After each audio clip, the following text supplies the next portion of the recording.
4,000 acres sa New Clark City. Gagawin daw Pax Silica. It will bring quality jobs to our people, accelerate our industrial competitiveness, and revitalize our economy. Trabaho daw, trabaho. Wait, time first, trabaho. Narinig nyo na ba yung dark factories? Madilim siya kasi wala ng tao. Operational siya na walang tao, wala ng ilaw. Yun na yung future of manufacturing. So kung yung mga ganun sineset up nila doon sa Pax Silica, eh di wala rin trabaho. So, ano kapalit?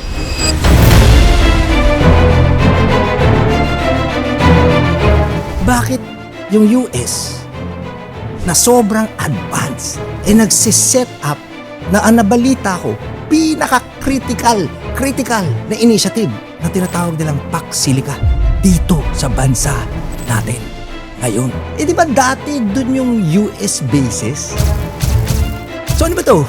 Binabalik ba na alam ko dati tinanggal yung US bases tapos ngayon balik ulit? May peligro ba?